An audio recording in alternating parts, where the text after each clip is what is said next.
This is the Manatee Rehabilitation. And there's three. There's three babies right there. And another one over there.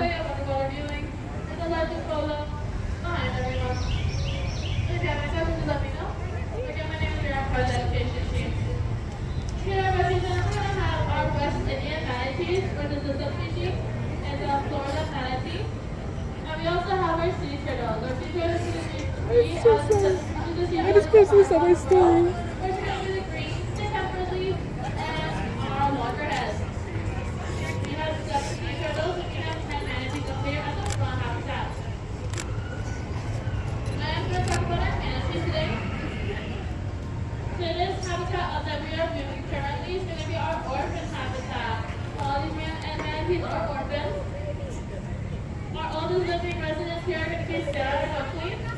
Sarah are able to be returned, but they're going to be acting as our foster moms to all the orphans that we have here.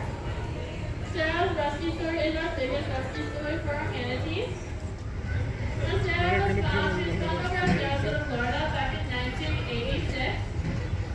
She is found at 80 pounds, and usually manatees are born around the 70 to 90 pound range, so she was freshly born. Haley said it was BTS. We have a lot of information about our manatees and how to take care of them and raise them. So she helped us a lot with our research. With her, we were able to develop a formula to feed our baby manatees, which is a mixture of water, protein powder, coconut oil, and macadamia nut oil.